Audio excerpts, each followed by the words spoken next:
des hyènes et des lions. Sans eux, aucun safari n'est digne de ce nom. La menace d'un animal prêt à bondir nous fait tous frissonner. Daddy, I'm scared. I don't like hyenas.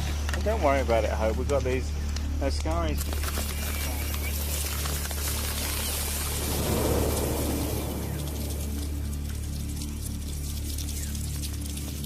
Une communauté impitoyable, programmée pour l'attaque.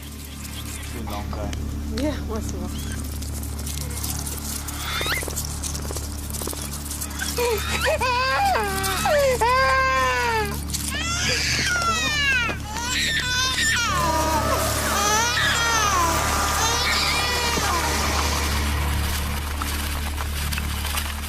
Il existe plus de 8000 espèces de fourmis sur la planète, inoffensives pour la plupart. Mais une ou deux d'entre elles sont si agressives que certains les croient capables de tuer des êtres humains. Est-ce réellement le cas? La fourmi voyageuse d'Afrique peut-elle dévorer un cheval en un jour? La piqûre d'une seule fourmi bulldog d'Australie peut-elle tuer un homme? La fourmi légionnaire d'Amérique latine peut-elle vraiment supprimer toute forme de vie dans une forêt? Tout ceci est-il un mythe ou une réalité? Nous allons parcourir le monde et tenter de découvrir la vérité concernant ces fourmis tueuses.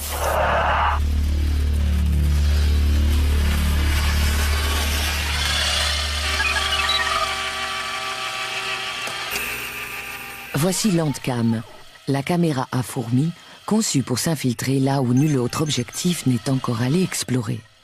C'est notre seule chance d'approcher sans risque ces insectes minuscules et d'obtenir des images inédites.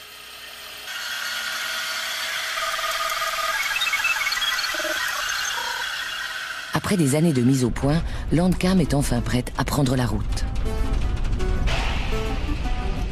Au Costa Rica, l'autoroute panaméricaine traverse de spectaculaires collines boisées. C'est le parc national de Santa Rosa. Il abrite l'un des insectes les plus meurtriers du monde, la fourmi légionnaire. Dale Morris est naturaliste et photographe. Il va nous aider à pister cette légende vivante.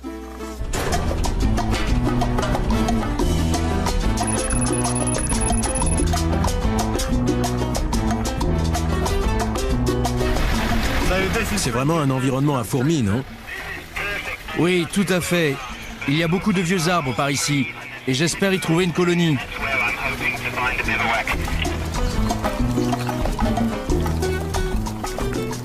C'est chose faite. Armés de notre Landcam, nous allons suivre ces fourmis légionnaires en plein cœur de leur territoire.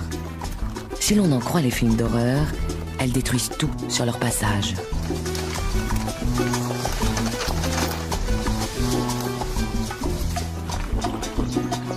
On prétend même qu'elles peuvent dévorer un homme en quelques minutes.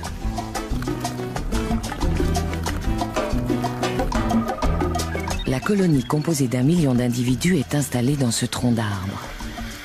Comment va se passer la première rencontre avec Landcam? Sera-t-elle attaquée ou réussira-t-elle à les amadouer?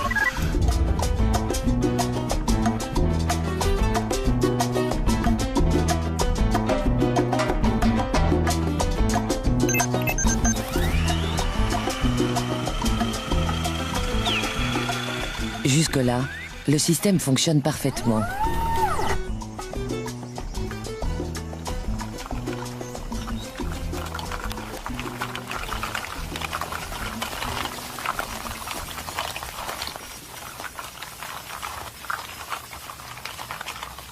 En découvrant le nid, on a l'impression de pénétrer dans un autre monde, les structures principales n'étant composées que de fourmis.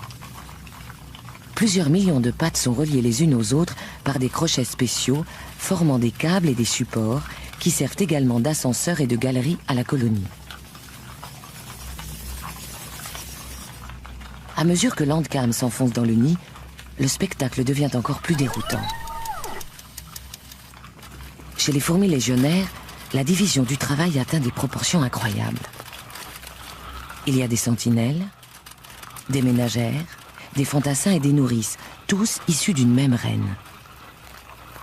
Elles sont motivées par un but commun, nourrir et protéger les centaines de milliers de cocons abritant chacun un bébé fourmi. À part la reine, elles sont armées chacune d'un ovipositeur modifié en aiguillon. Et dans la forêt, tout le monde le sait, tous ceux en tout cas qui sont nés ici.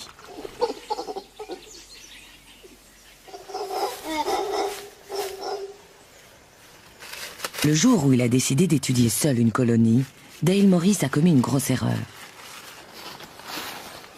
Il pensait s'être équipé en conséquence, mais il avait omis un détail. Sa combinaison était prévue pour résister aux abeilles. Or, il allait observer des fourmis.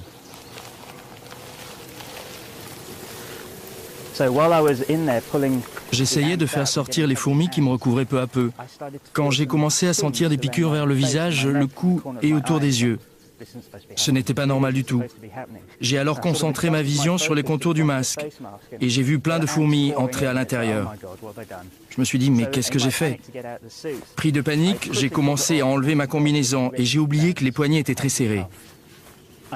Si bien que je me suis retrouvé les mains dans les manches, coincé avec des centaines de fourmis très fâchées. Le temps de me dégager, j'avais le tour de cou d'un orang-outan mâle et les oreilles douloureuses, comme frottées avec de la glace. Mon front était couvert de piqûres. Quant à mes poignets, je ne les sentais plus du tout. Avec autant d'aiguillons à sa disposition, il est clair que la communauté peut assurer une défense efficace.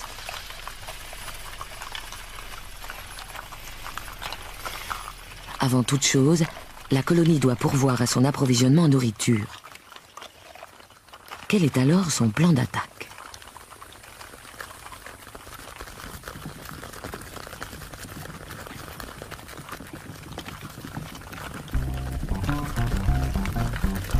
Les ouvrières spécialisées commencent par bâtir des ponts au-dessus des obstacles pour faciliter l'écoulement de ce flot de voyageuses.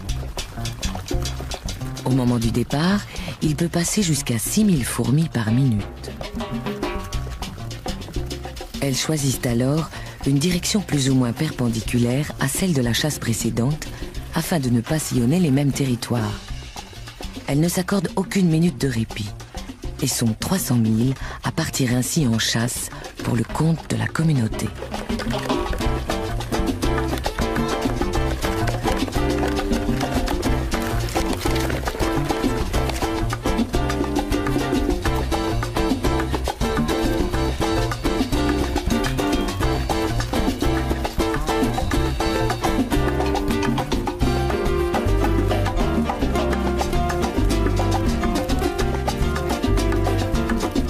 L'armée en marche s'organise comme un arbre composé d'un tronc principal qui se divise en branches de plus en plus fines.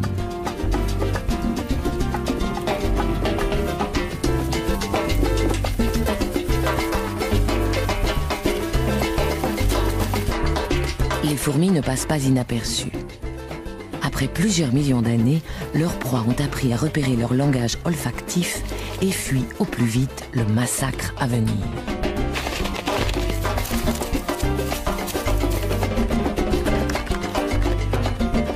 Pour ceux qui peuvent courir, c'est le moment ou jamais. Mais la troupe opère des changements soudains de direction. D'abord à gauche, puis à droite. La plupart des fugitifs finissent par être pris au piège. Et les fourmis légionnaires sont sans pitié.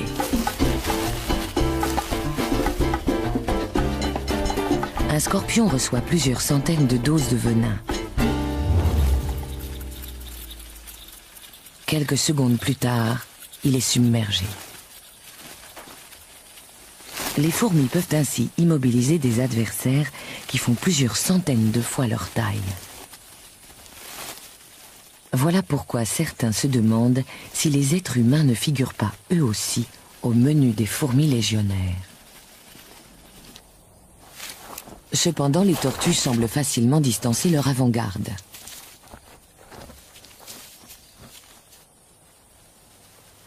Et les serpents ne semblent pas non plus inquiétés par la horde vorace. La raison en est simple. Si les fourmis démembrent aussitôt les plus petites de leurs victimes en les mordant et en les piquant, elles peinent déjà à traverser le cuir épais de proies telles que les scorpions. Elles laissent alors les enzymes, distillées par leur aiguillon, faire le travail. Au bout d'une heure, la proie tombe en morceaux. Elles peuvent ainsi rapporter au nid le repas gargantuesque.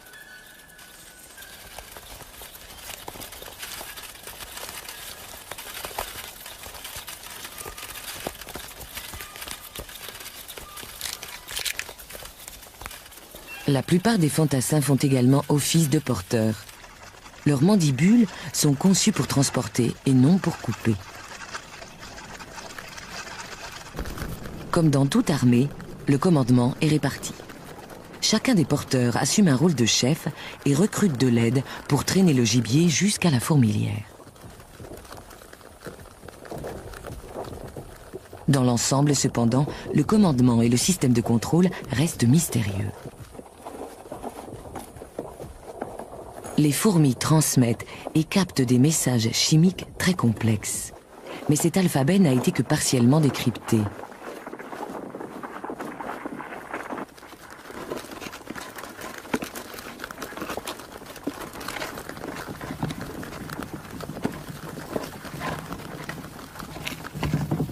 Le pont est toujours en place.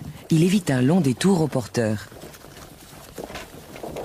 Le butin quotidien peut compter jusqu'à 50 000 insectes, araignées et scorpions.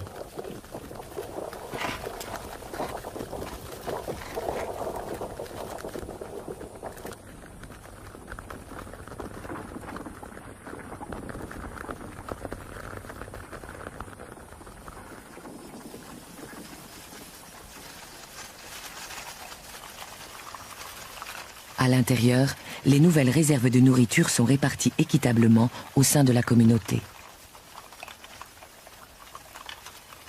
Le million de fourmis semble alors former une entité, un seul et même organisme. Les ménagères et les nourrices arpentent la fourmilière pour satisfaire les besoins de chacun. Tous les membres de la colonie n'ont qu'à demander de la nourriture pour en obtenir.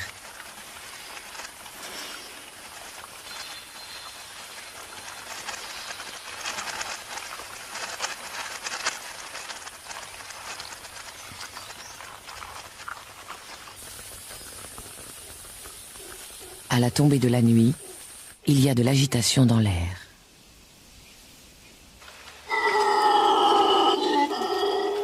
Ce n'est pas un soir comme les autres.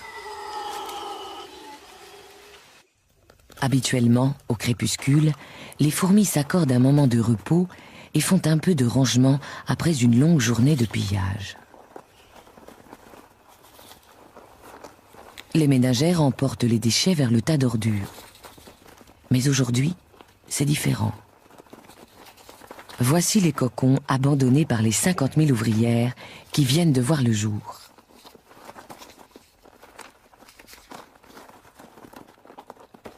Ce soir, les fourmis vont nous offrir un spectacle unique.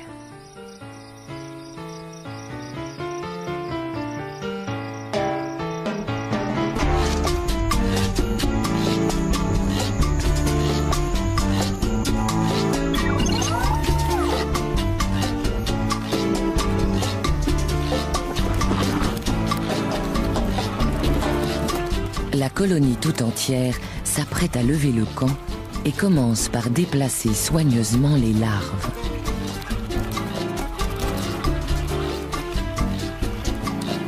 Dehors, les grands soldats coordonnent la manœuvre. Ils n'ont que quelques heures pour évacuer l'ensemble de leurs troupes. Comment la décision a-t-elle été prise?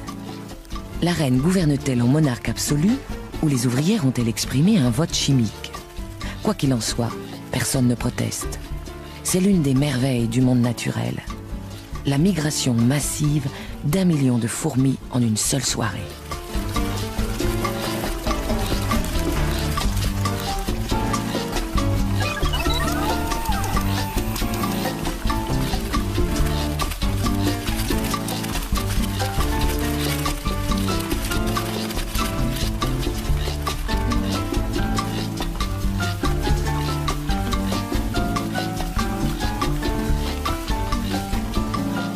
La reine reste invisible.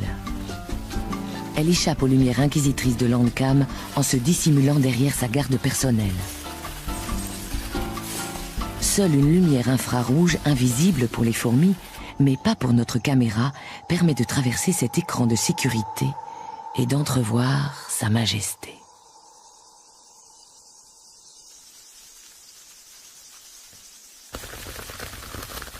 Un bref aperçu de la reine avant qu'elle ne se lance dans une course de 200 mètres jusqu'à la sécurité de sa nouvelle demeure.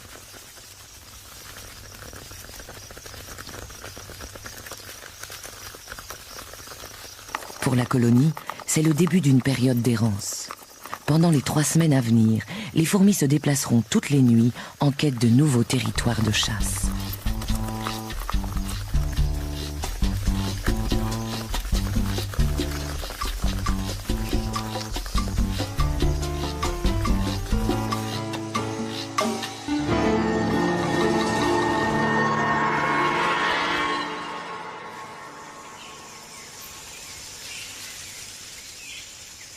À l'aube, la troupe est déjà en route.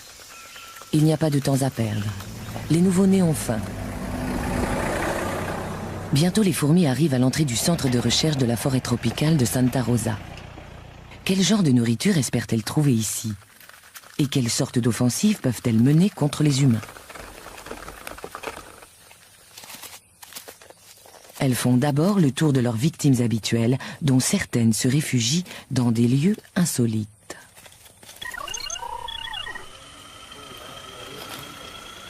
Je peux pas faire la mise au point. En principe, les sols cirés constituent une première ligne de défense contre les intrusions animales. Mais la troupe ne tarde pas à contourner cet inconvénient. Mettant à profit les imperfections du plancher, les ouvrières bâtissent une échelle horizontale pour permettre aux autres fourmis de passer. Le signal de l'assaut est donné. Comment vont-elles être reçues? Pas tout à fait comme on aurait pu le croire. J'adore ces fourmis. Elles nettoient entièrement mon bureau. Je compte toujours sur elles pour débarrasser cette pièce de tous les insectes affreux qui s'y trouvent. Pour la plus grande joie de ses résidents, le laboratoire bénéficie ainsi d'un service de nettoyage gratuit. Pas le moindre cafard, scarabée ou scorpion ne survit au passage de la tornade animale.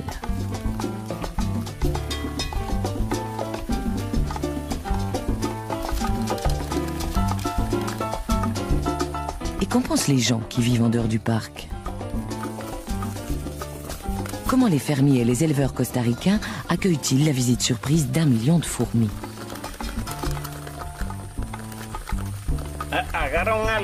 Elles attrapent les scorpions, les cafards.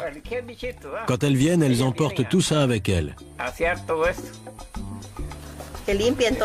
Qu'elles nous débarrassent des insectes, des scorpions, des souris, de tout.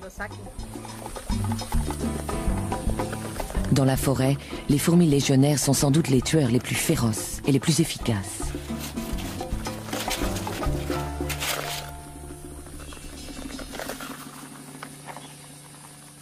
Mais au Costa Rica, les fourmis ne sont pas les ennemis des êtres humains, même si une vision comme celle-ci sème la panique dans les esprits.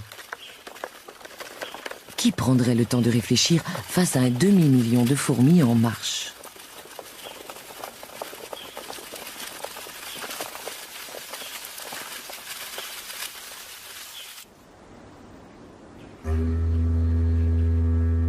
De l'autre côté de la planète, au sud de l'Australie, sur l'île de Tasmanie, vivent des fourmis qui n'ont rien de sympathique. Au cœur des montagnes, les forêts abritent une espèce dont on raconte qu'elle peut tuer un homme en 4 minutes. Les fourmis bulldog sont parmi les plus grosses du monde. Très primitives, elles rappellent les guêpes et sont moins sociales que les fourmis légionnaires.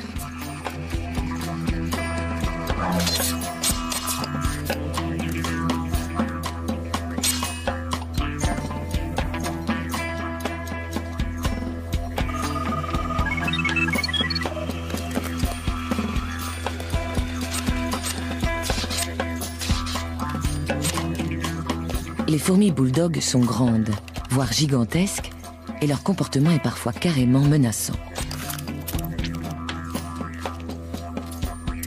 Elles sont équipées d'un aiguillon particulièrement redoutable dont elles n'hésitent pas à faire usage. Bizarrement, la plus terrible des fourmis bulldog est aussi la plus petite. C'est la créature la plus dangereuse de toute la Tasmanie. Elle cause plus de morts que les serpents, les araignées, les abeilles et les requins réunis.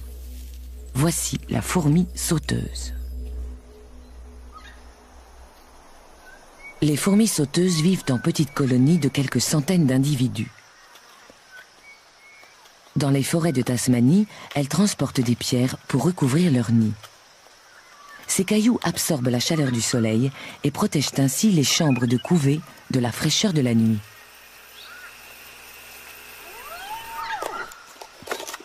Avec une force équivalente, un homme pourrait soulever une voiture et la faire passer par-dessus la clôture de son jardin. Mais aujourd'hui, un nouvel habitat encore mieux adapté à leurs besoins s'offre aux fourmis. La banlieue. Tout autour de Hobart, les humains ont créé un parfait mélange de soleil et d'ombre au sein duquel elles semblent prospérer.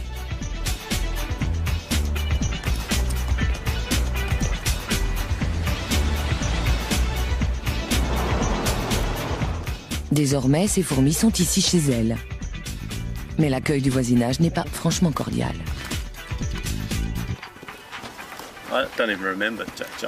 Je crois que mon premier souvenir des fourmis sauteuses remonte à mes 10 ans. J'ai découvert quelle sale bestiole c'était le jour où j'ai trouvé un nid et que j'ai décidé de les exciter un peu. J'ai pris un bâton et j'ai commencé à taper sur la fourmilière. Je m'amusais plutôt bien, mais un quart d'heure plus tard, sans que je les ai vus arriver,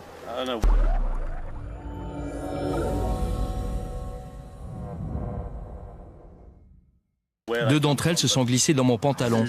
Et il y en a une qui m'a piqué à l'entrejambe. Et j'ai compris que j'étais mal parti.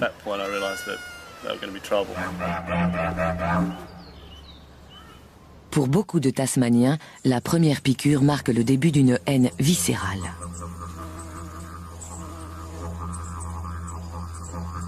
La terre fraîchement retournée de ce jardin est bien meuble. En quelques jours, les fourmis sauteuses peuvent y creuser des galeries.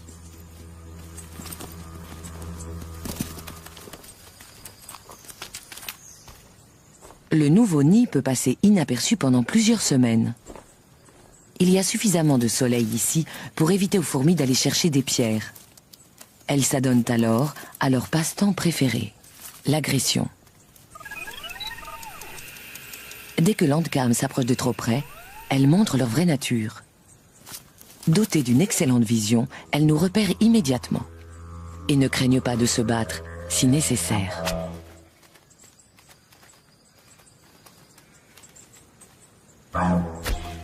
Les fourmis sauteuses sont nerveuses et pas vraiment partageuses. Plus individualistes que les fourmis légionnaires, elles s'affrontent régulièrement entre elles.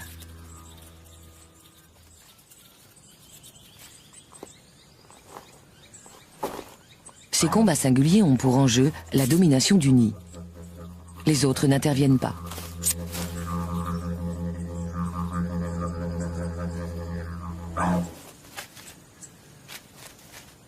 Ce sont aussi des chasseuses solitaires, armées de ce qui pourrait bien être le venin le plus puissant de tout le monde des insectes. La mouche est immédiatement paralysée après injection d'un mélange redoutable d'enzymes et d'insecticides. Elle meurt quelques secondes plus tard. Les seules proies que la fourmi sauteuse ne peut pas rapporter sont celles qu'elle ne parvient pas à porter seule. Même les abeilles et les guêpes succombent devant ces prédateurs féroces.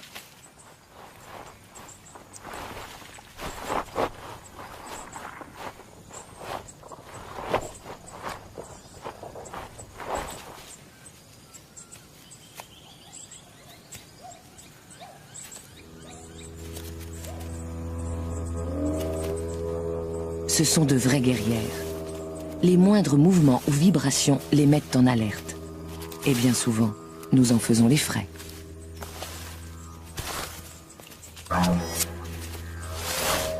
Toutes les semaines, l'hôpital de Hobart traite au moins une urgence causée par les fourmis sauteuses.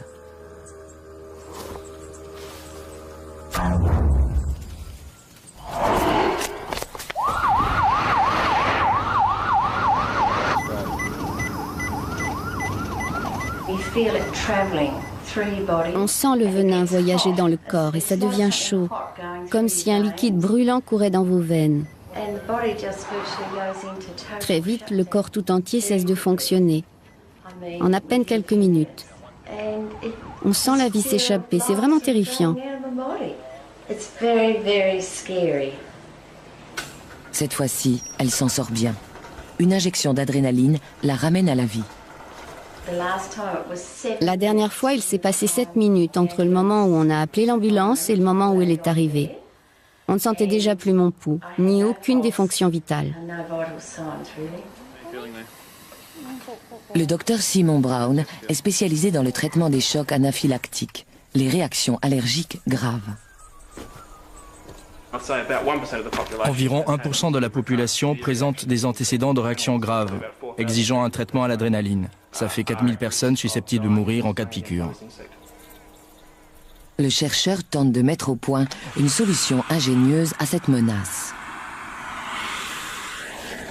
Il commence par aller chercher quelques spécimens de ces terreurs miniatures en prenant soin de ne pas se faire piquer. C'est leur venin dont il a besoin. Utilisé à dose homéopathique, il peut peut-être servir d'antidote.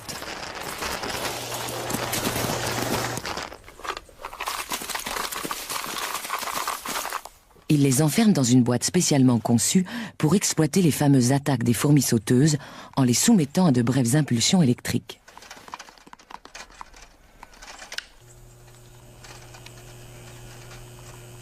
Dès que le courant traverse les fils conducteurs, elles s'énervent et piquent la surface du verre.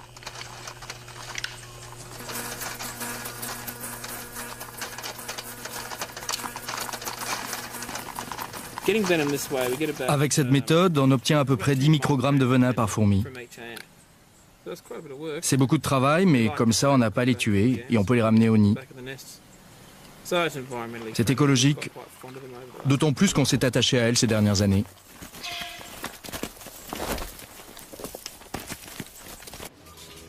Lors du protocole médical, le Dr Brown administre un antidote à base de venin à la moitié des patients. S'il est efficace, ils réagiront à peine à la prochaine piqûre. Les autres reçoivent un placebo, une injection neutre destinée à leur faire croire qu'ils ont été vaccinés. Pour les différencier, on utilise ensuite l'épreuve de l'aiguillon, un test en double aveugle standard. Le Dr Brown lui-même ne sait pas qui a reçu le vrai vaccin. Pour quelqu'un qui a grandi avec une peur mortelle de ces fourmis, c'est une véritable épreuve. C'est parti.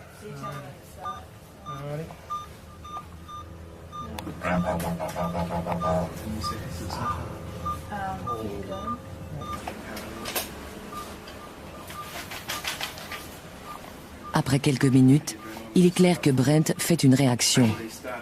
Il a dû recevoir le placebo. Greg va bien, son rythme cardiaque est normal.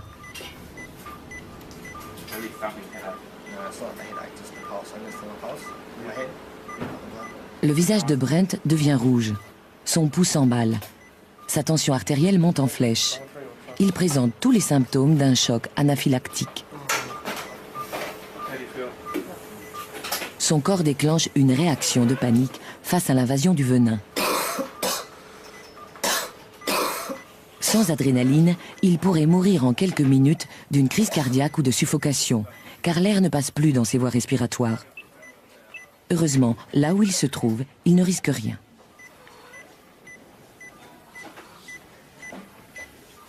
La bonne nouvelle, c'est que le traitement du Dr Brown est efficace. Aucun des patients vaccinés au venin n'ont réagi à la piqûre. Brent n'aura plus jamais à vivre pareille expérience.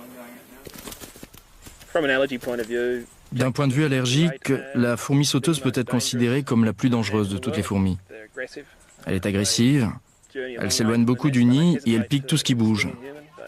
Si elle était aussi répandue dans le reste du monde, des centaines de milliers de gens vivraient sans doute avec la peur quotidienne d'être piqués et d'en mourir.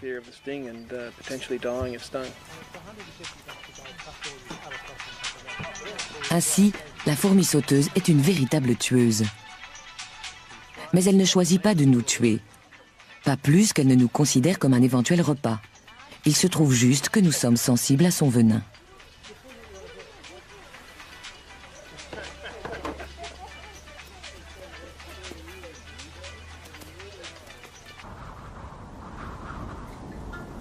De l'autre côté des mers, en Afrique orientale, vit une fourmi vraiment terrifiante et qui pourrait bien ne voir en nous qu'une réserve de chair fraîche. Les versants du mont Meru, en Tanzanie, sont tapissés d'une forêt luxuriante, mais étrangement silencieuse. Où sont donc passées toutes les silhouettes familières de la faune africaine? Les éléphants eux-mêmes ont disparu. Certains ici blâment ces fourmis. Les fourmis voyageuses, également appelées les siafous.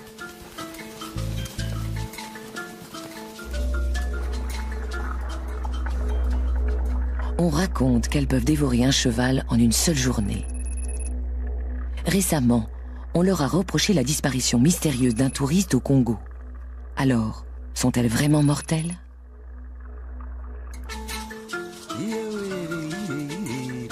Dans presque toute l'Afrique, les nomades se sont fixés et ont défriché la forêt. Sur le mont Meru, les Maasai cultivent désormais des bananes, du maïs et des haricots pour nourrir leur famille. Ils vivent à l'écart de la faune locale, à une exception près, les siafous.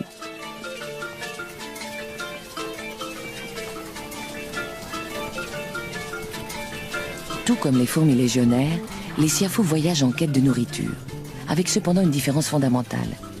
La colonie ne compte pas 1, mais 20 millions d'individus qui mettront 4 jours à accomplir leur exode.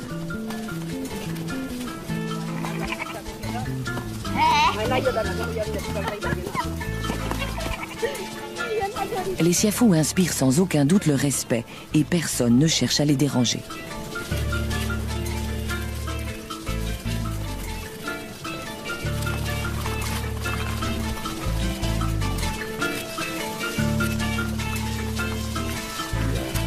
Pour les Maasai, ce sont elles qui ont poussé les éléphants à quitter la forêt en envahissant leurs trompes et en pénétrant dans leurs oreilles. Mais ils pensent aussi qu'elles ont une mission précise à accomplir sur Terre.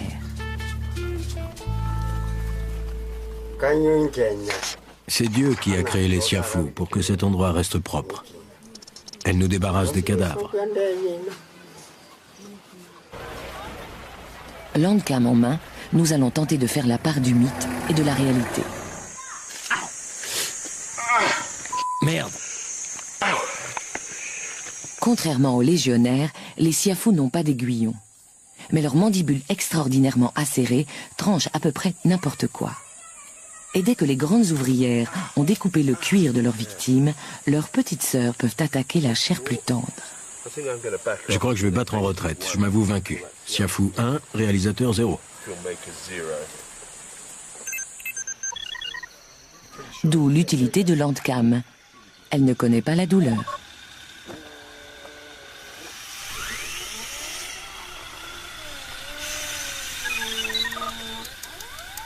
Dans ce nouvel environnement agricole, les siafous font généralement leur nid dans la terre meuble, sous les bananiers. Les ouvrières ouvrent frénétiquement la voie au flot ininterrompu des nouvelles arrivantes.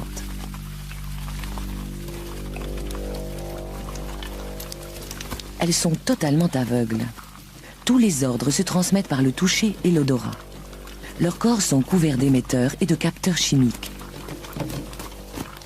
Dans cet univers obscur, elles creusent une fourmilière pouvant accueillir 20 millions de leurs sœurs.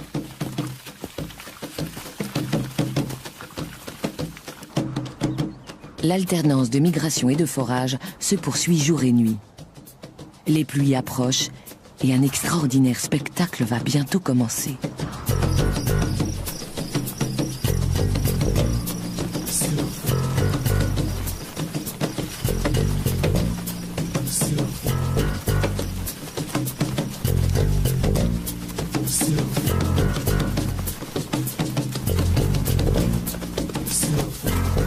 Non loin de la communauté, une étrange créature rôde, comme attirée par la colonne de fourmis.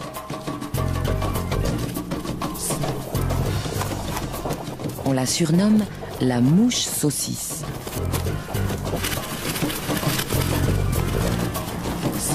À peine croise-t-elle leur chemin qu'elle est attaquée par les fourmis.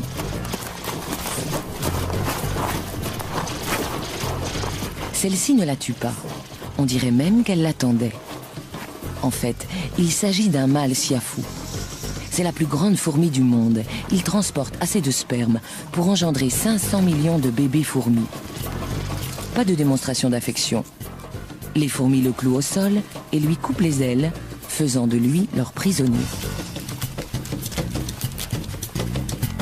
Il sera ensuite conduit au nouveau nid et retenu captif jusqu'à ce qu'une jeune reine soit prête à s'accoupler.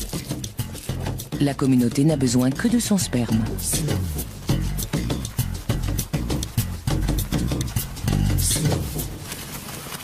La colonne s'enfonce sous terre avant d'atteindre enfin le nid. Landcam braque ses lumières sur les sentinelles qui montent la garde contre les prédateurs souterrains.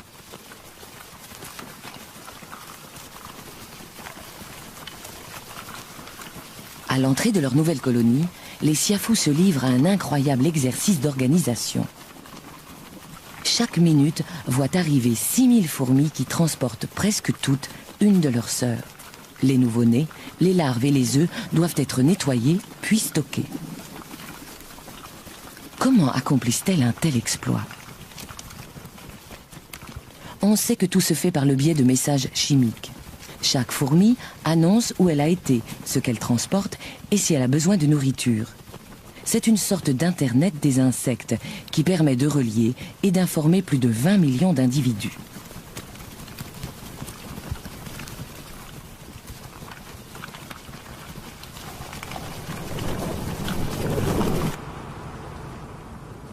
Dans ce gigantesque bunker souterrain, les siafous ont élevé l'organisation sociale au rang d'art. En formation serrée, les soldats créent une structure solide qui enveloppe l'apparent chaos intérieur. Ces millions de fourmis entassées génèrent suffisamment de chaleur pour élever la température du nid de 4 degrés, maintenant ainsi la couvée à son taux de croissance maximum. Mais ces 20 millions de bouches auront bientôt besoin d'être nourries. Il est temps pour l'infanterie de se remettre au travail. Les siafous passent la plus grande partie de l'année à sommeiller en menant une vie exclusivement souterraine.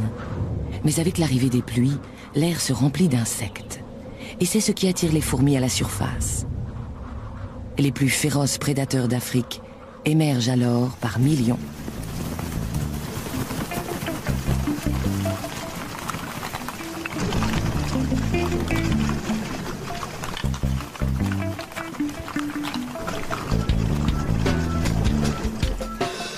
Elles traînent l'extrémité de leur abdomen le long du sol, laissant ainsi une trace olfactive qui servira de point de repère aux suivantes.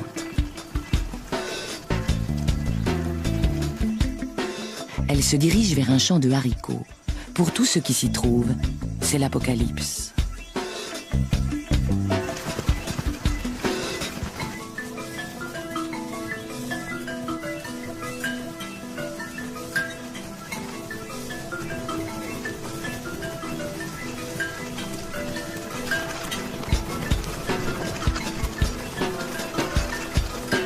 Les antennes des sentinelles remuent sans cesse, tandis qu'elles captent des signaux.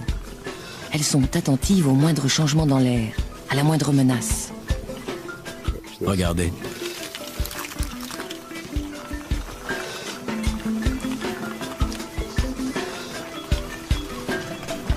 La colonne s'enfonce plus avant dans les champs des Maasai. Les fourmis ne sont pas les seules à s'être multipliées. Des millions d'insectes et de scarabées se sont attaqués à la succulente récolte.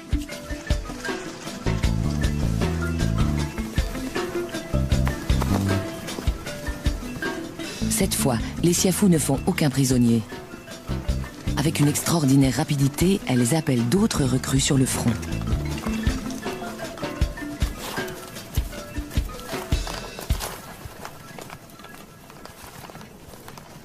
Malgré leur cécité, elles sont d'une précision chirurgicale quand il s'agit de découper leur proie pour s'introduire à l'intérieur.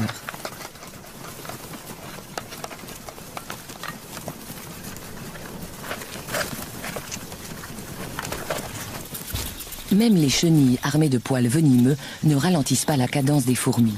Comme tous les autres, elles sont dépecées et emportées. Les siafous nettoient ainsi les champs quotidiennement. À tel point qu'elles font désormais partie intégrante de la communauté agricole.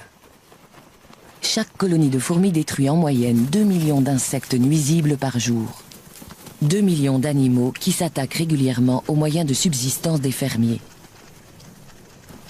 Même celles qui semblent ne rien transporter ont en fait la bouche pleine d'un fluide nourrissant prélevé sur leurs victimes.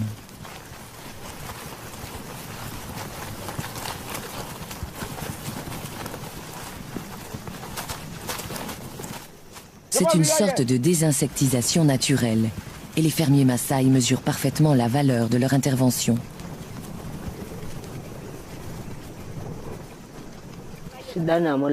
Quand on voit les siafous, ça veut dire que l'année va être bonne. Elles tuent tous les insectes qui attaquent le maïs ou les haricots. Les siafous sont utiles, elles protègent les récoltes.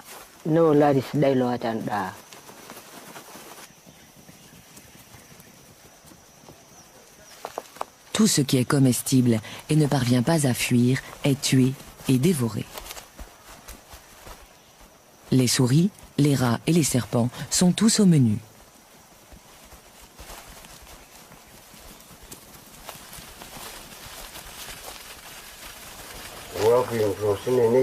Je connais quelqu'un qui a été tué par les fourmis.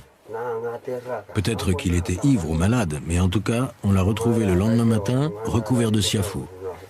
Si bien que tout le monde pense que ce sont elles qui l'ont tué.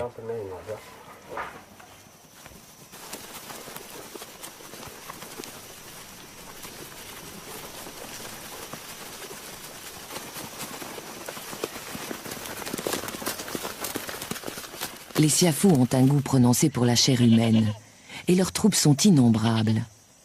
Doit-on pour autant en déduire qu'elles attaqueraient délibérément des hommes dans l'intention de les manger ? C'est une menace que les Maasai prennent très au sérieux. Ils font en sorte de toujours garder leurs bêtes hors de portée.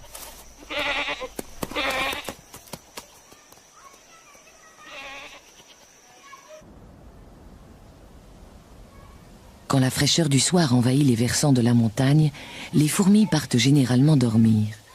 Mais si la nuit est chaude, elles continuent à chasser dans l'obscurité.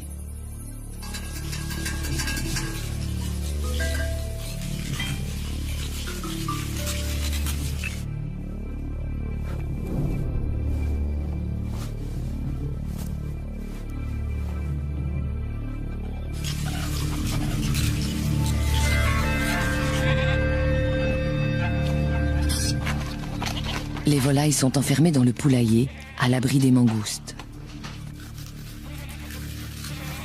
Quelques fourmis représentent un extra, riche en protéines. Le problème, c'est que pour chaque fourmi avalée, il en arrive 1 millier d'autres.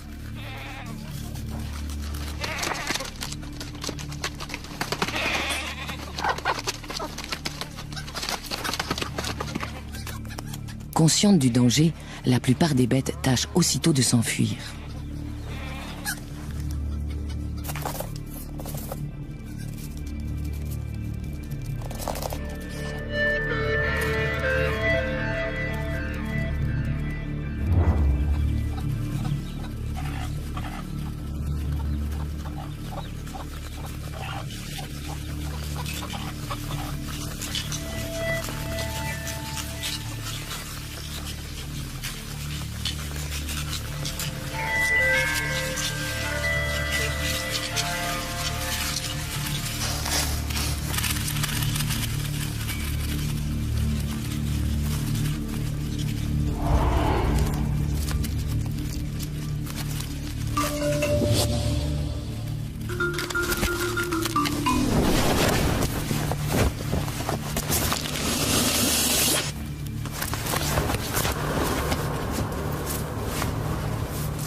Les siafous ont beau être les amis des fermiers, elles ne font pas de quartier, elles tuent tout ce qui bouge.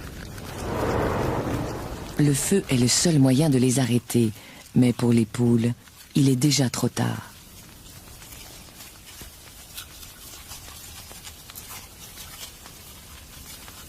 D'ici 24 heures, il ne restera que des becs et des os.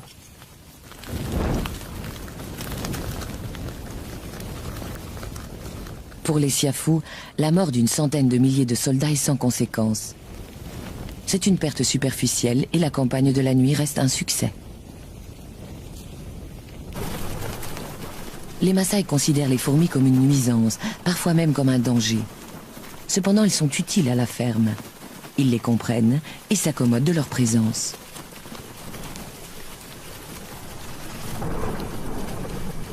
Mais pour les étrangers, la toute première rencontre avec les fourmis voyageuses est souvent problématique. Aujourd'hui encore, de terrifiants récits circulent. On était venu rendre visite aux Maasai avec des amis à nous. Ils vivaient dans la région et avaient amené leur bébé avec eux.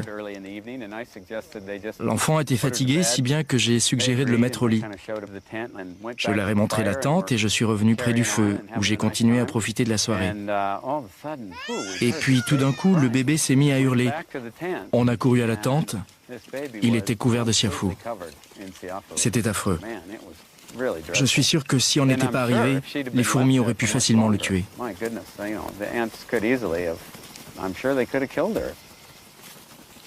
L'histoire n'a rien d'inhabituel. Contrairement aux autres insectes, les siafous attaquent parfois les hommes avec une intention prédatrice. Dans les rares cas où cette attaque réussit, la victime meurt par suffocation, après invasion des poumons. Pour elle, nous ne sommes qu'une proie de plus. Une parmi les milliards de vies qu'elles prennent quotidiennement. Les plus féroces prédateurs d'Afrique ne sont ni les lions, ni les hyènes, mais les siafous, de vraies fourmis tueuses.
Une boîte spécialement conçue pour exploiter les fameuses attaques des fourmis sauteuses en les soumettant à de brèves impulsions électriques.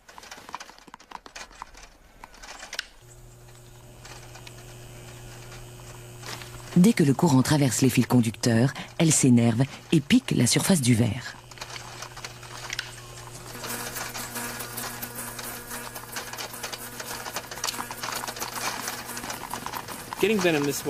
Avec cette méthode, on obtient à peu près 10 microgrammes de venin par fourmi.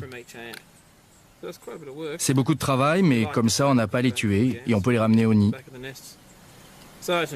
C'est écologique, d'autant plus qu'on s'est attaché à elles ces dernières années.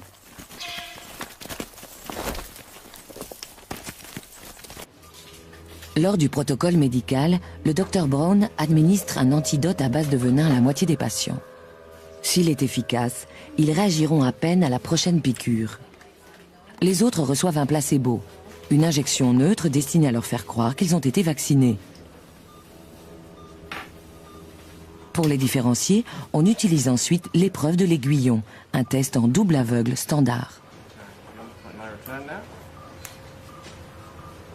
Le Dr Brown lui-même ne sait pas qui a reçu le vrai vaccin. Pour quelqu'un qui a grandi avec une peur mortelle de ces fourmis, c'est une véritable épreuve. C'est parti.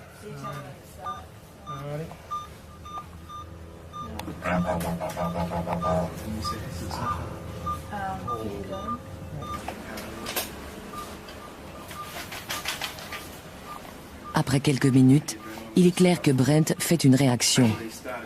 Il a dû recevoir le placebo. Greg va bien, son rythme cardiaque est normal.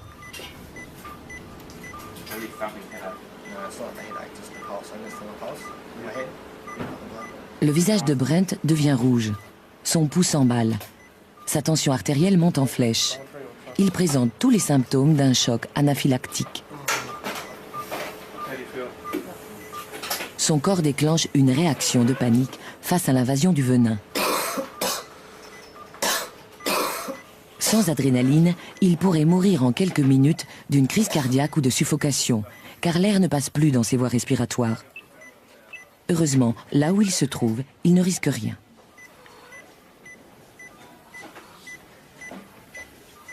La bonne nouvelle, c'est que le traitement du Dr Brown est efficace. Aucun des patients vaccinés au venin n'ont réagi à la piqûre. Brent n'aura plus jamais à vivre pareille expérience. D'un point de vue allergique, la fourmi sauteuse peut être considérée comme la plus dangereuse de toutes les fourmis. Elle est agressive.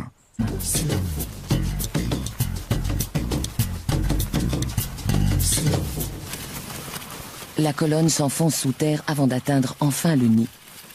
Landcam braque ses lumières sur les sentinelles qui montent la garde contre les prédateurs souterrains.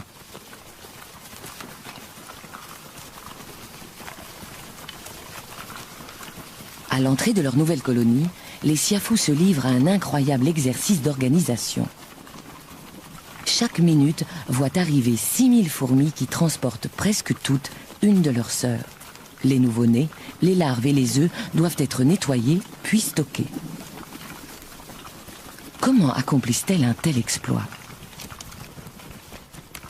On sait que tout se fait par le biais de messages chimiques. Chaque fourmi annonce où elle a été, ce qu'elle transporte et si elle a besoin de nourriture. C'est une sorte d'internet des insectes qui permet de relier et d'informer plus de 20 millions d'individus.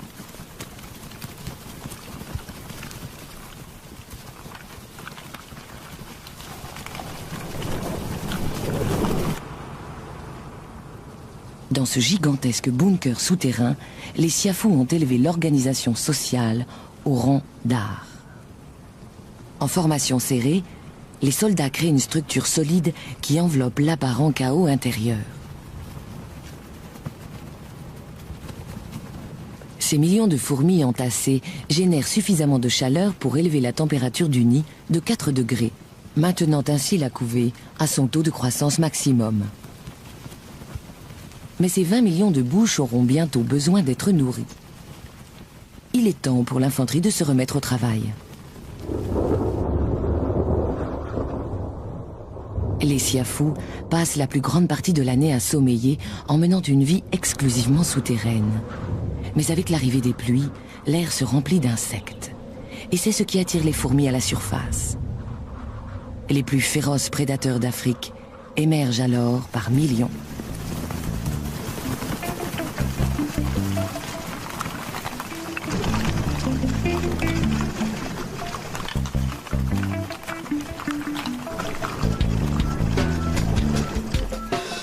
Elles traînent l'extrémité de leur abdomen le long du sol, laissant ainsi une trace olfactive qui servira de point de repère aux suivantes. Elles se dirigent vers un champ de haricots. Pour tous ceux qui s'y trouvent, c'est l'apocalypse.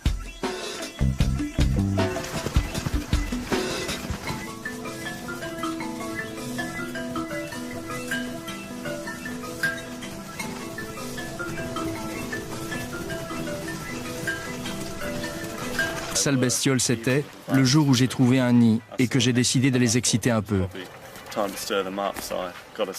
J'ai pris un bâton et j'ai commencé à taper sur la fourmilière. Je m'amusais plutôt bien, mais un quart d'heure plus tard, sans que je les ai vus arriver,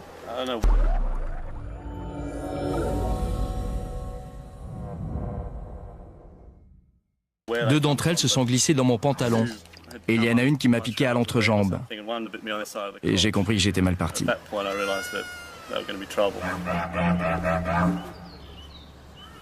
Pour beaucoup de Tasmaniens, la première piqûre marque le début d'une haine viscérale.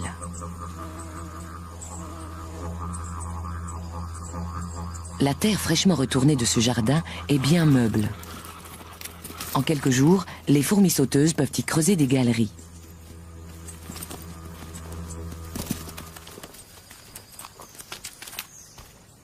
Le nouveau nid peut passer inaperçu pendant plusieurs semaines. Il y a suffisamment de soleil ici pour éviter aux fourmis d'aller chercher des pierres. Elles s'adonnent alors à leur passe-temps préféré, l'agression. Dès que l'Andcam s'approche de trop près, elles montrent leur vraie nature. Dotées d'une excellente vision, elles nous repèrent immédiatement et ne craignent pas de se battre si nécessaire.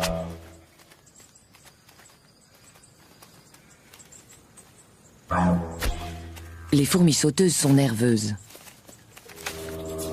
et pas vraiment partageuses. Plus individualistes que les fourmis légionnaires, elles s'affrontent régulièrement entre elles.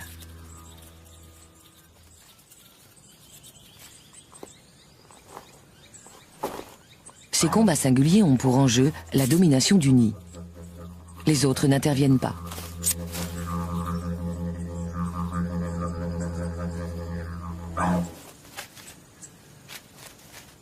Ce sont aussi des chasseuses solitaires, armées de ce qui pourrait bien être le venin le plus puissant de tout le monde des insectes. La mouche est immédiatement paralysée après injection d'un mélange redoutable d'enzymes et d'insecticides. Elle meurt quelques secondes plus tard. Les seules proies que la fourmi sauteuse ne peut pas rapporter sont celles qu'elle ne parvient pas à porter seule. Même les abeilles et les guêpes succombent devant ces prédateurs féroces.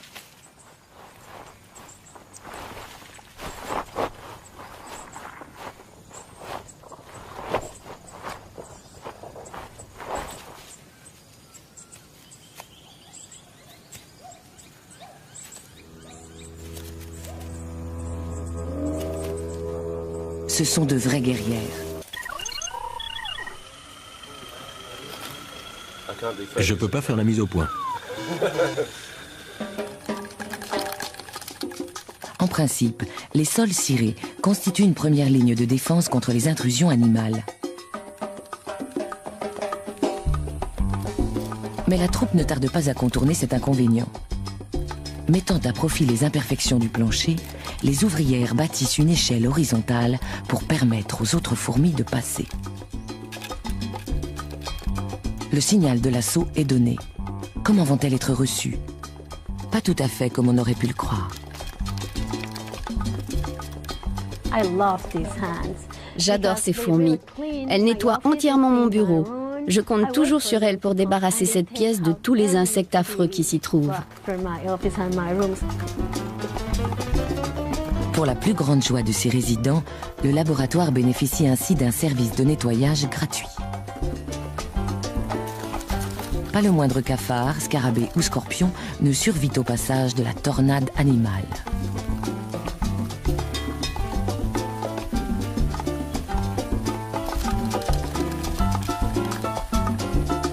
Et qu'en pensent les gens qui vivent en dehors du parc? Comment les fermiers et les éleveurs costaricains accueillent-ils la visite surprise d'1 million de fourmis?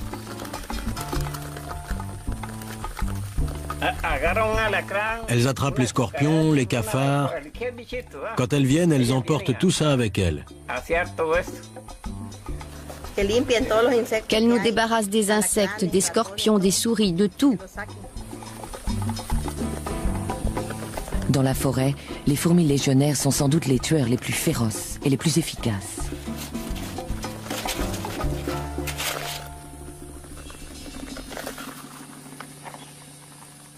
Mais au Costa Rica, les fourmis ne sont pas les ennemis des êtres humains, même si une vision comme celle-ci sème la panique dans les esprits. Qui prendrait le temps de réfléchir face à un demi-million de fourmis en marche?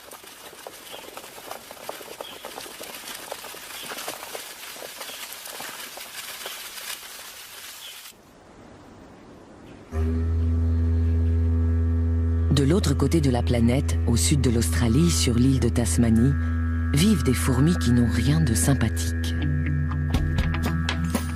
Au cœur des montagnes, les forêts abritent une espèce dont on raconte qu'elle peut tuer un homme en 4 minutes. Les fourmis bulldog sont parmi les plus grosses du monde. Très primitives, elles rappellent les guêpes et sont moins sociales que les fourmis légionnaires. Forme de vie dans une forêt. Tout ceci est-il un mythe ou une réalité? Nous allons parcourir le monde et tenter de découvrir la vérité concernant ces fourmis tueuses.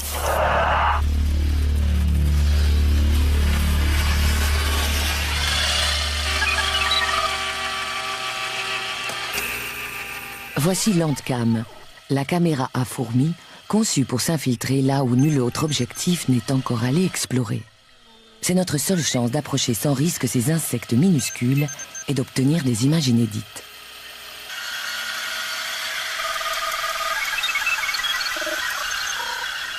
Après des années de mise au point, Landcam est enfin prête à prendre la route. Au Costa Rica, l'autoroute panaméricaine traverse de spectaculaires collines boisées. C'est le parc national de Santa Rosa. Il abrite l'un des insectes les plus meurtriers du monde, la fourmi légionnaire. Dale Morris est naturaliste et photographe. Il va nous aider à pister cette légende vivante.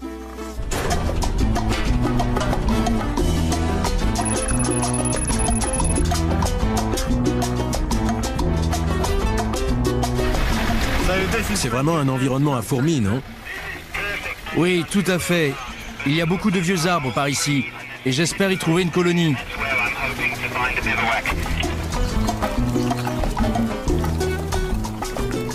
C'est chose faite. Armés de notre Landcam, nous allons suivre ces fourmis légionnaires en plein cœur de leur territoire. Si l'on en croit les films d'horreur, elles détruisent tout sur leur passage.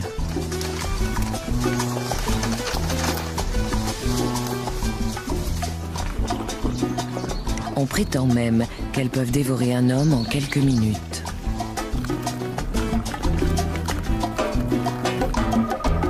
La colonie composée d'1 million d'individus est installée dans ce tronc d'arbre. Comment va se passer la première rencontre avec Landcam? Sera-t-elle attaquée ou réussira-t-elle à les amadouer?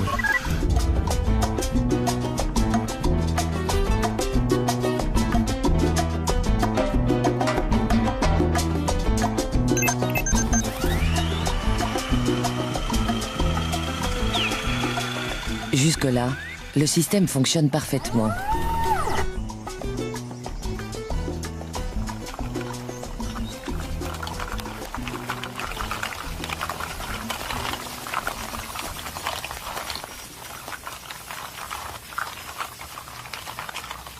En découvrant le nid, on a l'impression de pénétrer dans un autre monde. Les structures... Je crois que mon premier souvenir des fourmis sauteuses remonte à mes 10 ans. J'ai découvert quelle sale bestiole c'était le jour où j'ai trouvé un nid et que j'ai décidé de les exciter un peu. J'ai pris un bâton et j'ai commencé à taper sur la fourmilière. Je m'amusais plutôt bien, mais un quart d'heure plus tard, sans que je les ai vus arriver,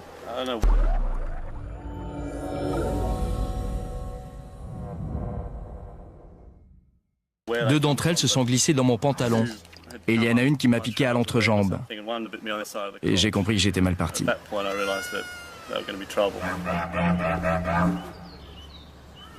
Pour beaucoup de Tasmaniens, la première piqûre marque le début d'une haine viscérale.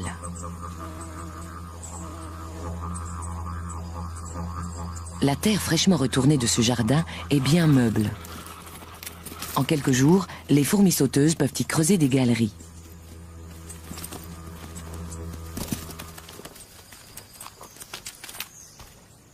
Le nouveau nid peut passer inaperçu pendant plusieurs semaines. Il y a suffisamment de soleil ici pour éviter aux fourmis d'aller chercher des pierres. Elles s'adonnent alors à leur passe-temps préféré, l'agression. Dès que Landcam s'approche de trop près, elles montrent leur vraie nature. Dotées d'une excellente vision, elles nous repèrent immédiatement et ne craignent pas de se battre si nécessaire.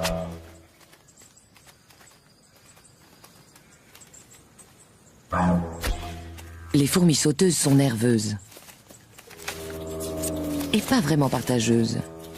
Plus individualistes que les fourmis légionnaires, elles s'affrontent régulièrement entre elles.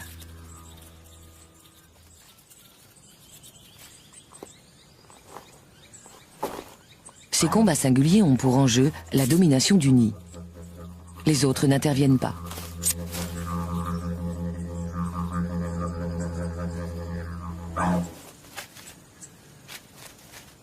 Ce sont aussi des chasseuses solitaires, armées de ce qui pourrait bien être le venin le plus puissant de tout le monde des insectes. La mouche est immédiatement paralysée après injection d'un mélange redoutable d'enzymes et d'insecticides. Elle meurt quelques secondes plus tard. Les seules proies que la fourmi sauteuse ne peut pas rapporter sont celles qu'elle ne parvient pas à porter seule. Même les abeilles et les guêpes succombent devant ces prédateurs féroces.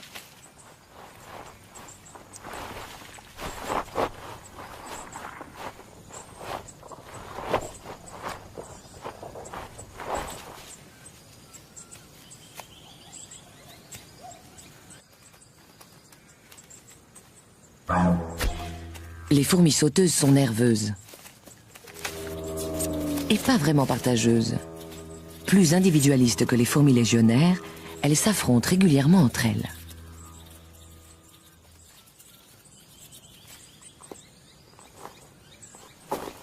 Ces combats singuliers ont pour enjeu la domination du nid. Les autres n'interviennent pas.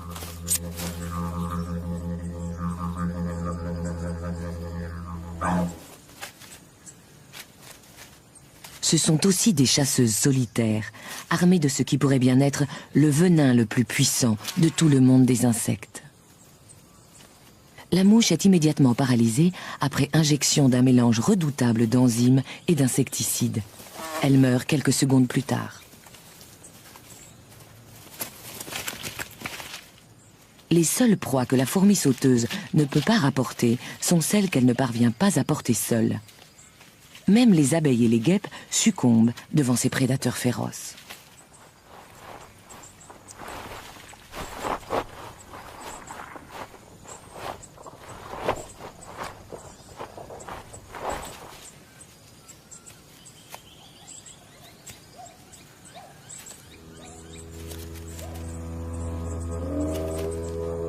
Ce sont de vraies guerrières.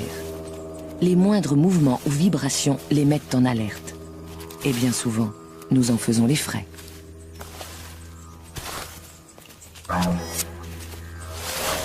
Toutes les semaines, l'hôpital de Hobart traite au moins une urgence causée par les fourmis sauteuses.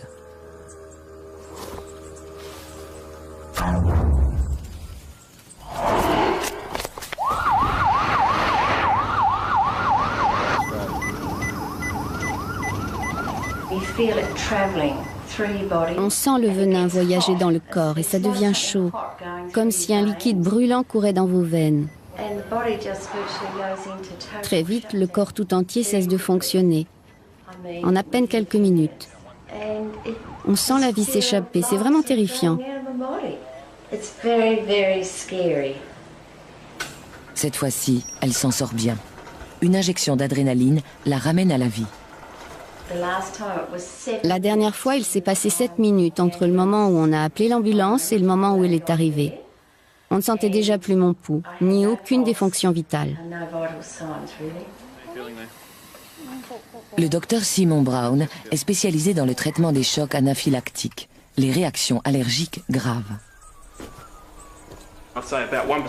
Environ 1% de la population présente des antécédents de réactions graves, exigeant un traitement à l'adrénaline. Ça fait 4000 personnes. Son corps déclenche une réaction de panique face à l'invasion du venin. Sans adrénaline, il pourrait mourir en quelques minutes d'une crise cardiaque ou de suffocation, car l'air ne passe plus dans ses voies respiratoires. Heureusement, là où il se trouve, il ne risque rien.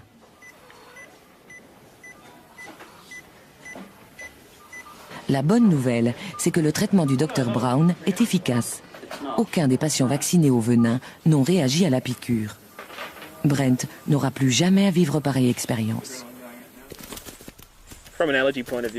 D'un point de vue allergique, la fourmi sauteuse peut être considérée comme la plus dangereuse de toutes les fourmis. Elle est agressive, elle s'éloigne beaucoup du nid et elle pique tout ce qui bouge. Si elle était aussi répandue dans le reste du monde, des centaines de milliers de gens vivraient sans doute avec la peur quotidienne d'être piqués et d'en mourir.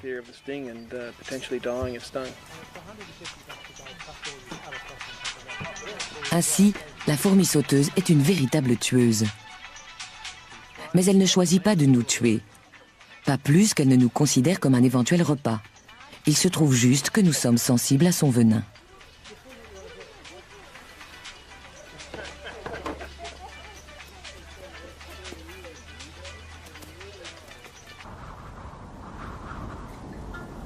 De l'autre côté des mers, en Afrique orientale, vit une fourmi vraiment terrifiante et qui pourrait bien ne voir en nous qu'une réserve de chair fraîche. Les versants du mont Meru, en Tanzanie, sont tapissés d'une forêt luxuriante, mais étrangement silencieuse. Où sont donc passées toutes les silhouettes familières de la faune africaine? Les éléphants eux-mêmes ont disparu. Certains ici blâment ces fourmis. Les fourmis voyageuses, également appelées les siafous.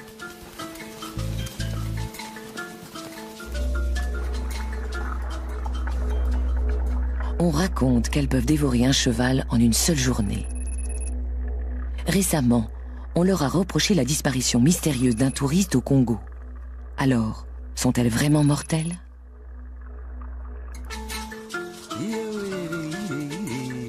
Dans presque toute l'Afrique, les nomades se sont fixés et ont défriché la forêt. Sur le mont Meru, les Maasai cultivent désormais des bananes, du maïs et des haricots pour nourrir leur famille. Ils vivent à l'écart de la faune locale, à une exception près, les siafous.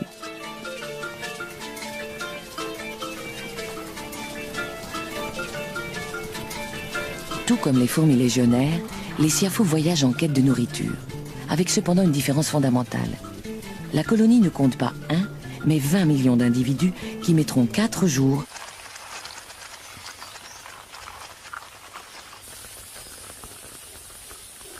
à la tombée de la nuit. Il y a de l'agitation dans l'air.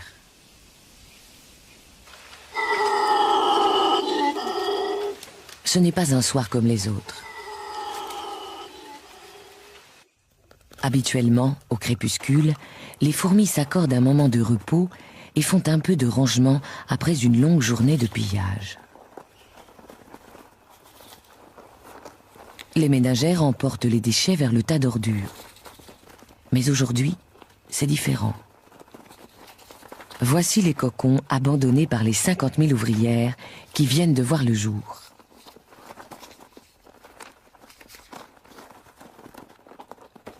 Ce soir, les fourmis vont nous offrir un spectacle unique.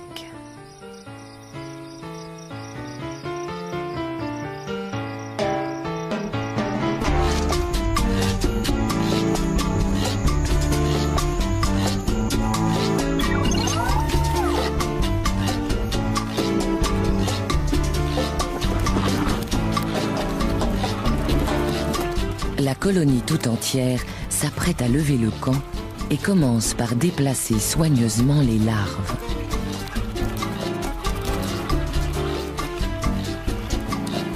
Dehors, les grands soldats coordonnent la manœuvre. Ils n'ont que quelques heures pour évacuer l'ensemble de leurs troupes. Comment la décision a-t-elle été prise? La reine gouverne-t-elle en monarque absolu ou les ouvrières ont-elles exprimé un vote chimique?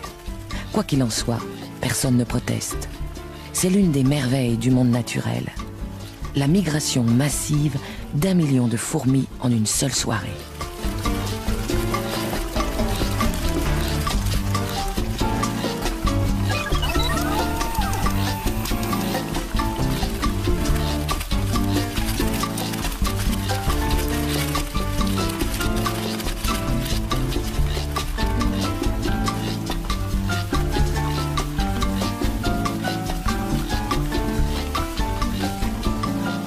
La reine reste invisible.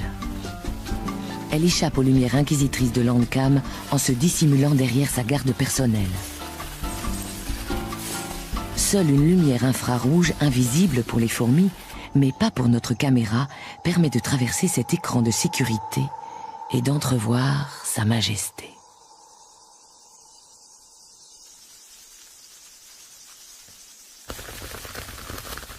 Un bref aperçu de la reine avant qu'elle ne se lance dans une course de 200 mètres jusqu'à la sécurité de sa nouvelle demeure. Peu à peu, quand j'ai commencé à sentir des piqûres vers le visage, le cou et autour des yeux. Ce n'était pas normal du tout. J'ai alors concentré ma vision sur les contours du masque et j'ai vu plein de fourmis entrer à l'intérieur. Je me suis dit, mais qu'est-ce que j'ai fait? Pris de panique, j'ai commencé à enlever ma combinaison et j'ai oublié que les poignets étaient très serrés. Si bien que je me suis retrouvé les mains dans les manches, coincé avec des centaines de fourmis très fâchées.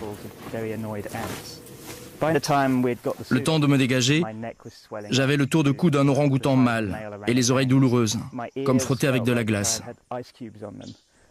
Mon front était couvert de piqûres. Quant à mes poignets, je ne les sentais plus du tout. Avec autant d'aiguillons à sa disposition, il est clair que la communauté peut assurer une défense efficace.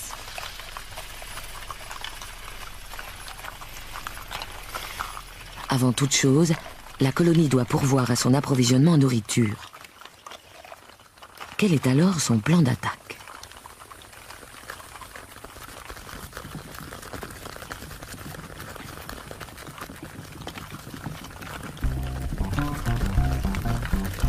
Les ouvrières spécialisées commencent par bâtir des ponts au-dessus des obstacles pour faciliter l'écoulement de ce flot de voyageuses. Au moment du départ, il peut passer jusqu'à 6000 fourmis par minute. Elles choisissent alors une direction plus ou moins perpendiculaire à celle de la chasse précédente, afin de ne pas sillonner les mêmes territoires. Elles ne s'accordent aucune minute de répit et sont 300 000 à partir ainsi en chasse pour le compte de la communauté.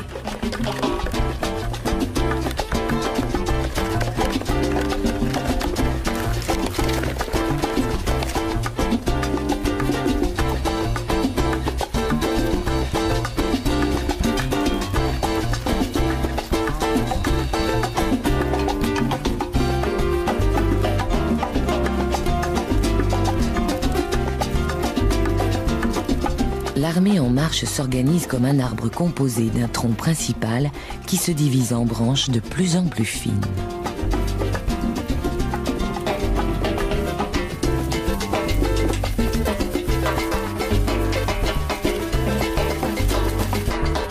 Les fourmis ne passent pas inaperçues.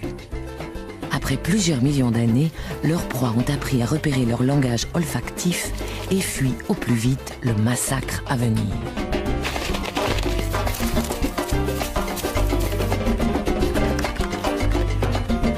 Pour ceux qui peuvent courir, c'est le moment ou jamais. Mais la troupe opère des champs. Elle ne s'accorde aucune minute de répit et sont 300 000 à partir ainsi en chasse pour le compte de la communauté.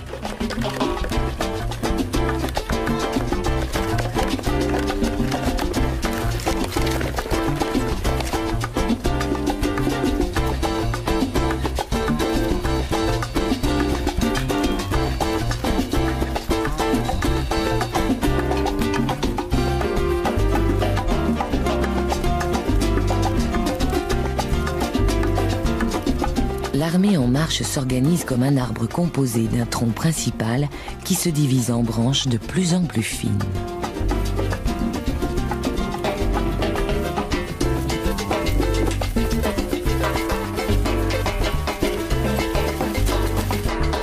Les fourmis ne passent pas inaperçues. Après plusieurs millions d'années, leurs proies ont appris à repérer leur langage olfactif et fuient au plus vite le massacre à venir.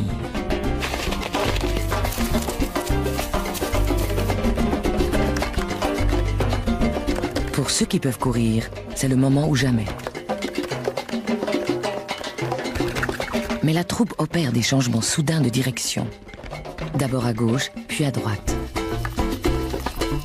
La plupart des fugitifs finissent par être pris au piège.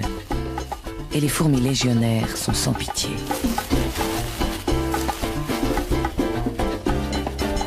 Un scorpion reçoit plusieurs centaines de doses de venin. Quelques secondes plus tard, il est submergé. Les fourmis peuvent ainsi immobiliser des adversaires qui font plusieurs centaines de fois leur taille. Voilà pourquoi certains se demandent si les êtres humains ne figurent pas eux aussi au menu des fourmis légionnaires. Cependant, les tortues semblent facilement distancer leur avant-garde.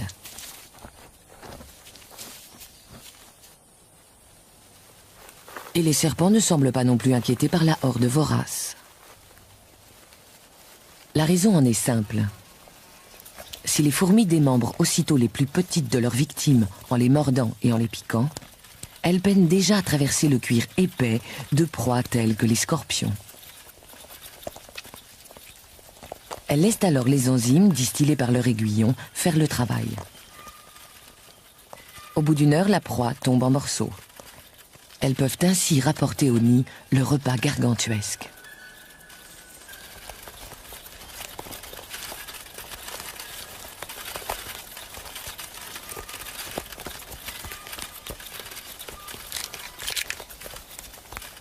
La plupart des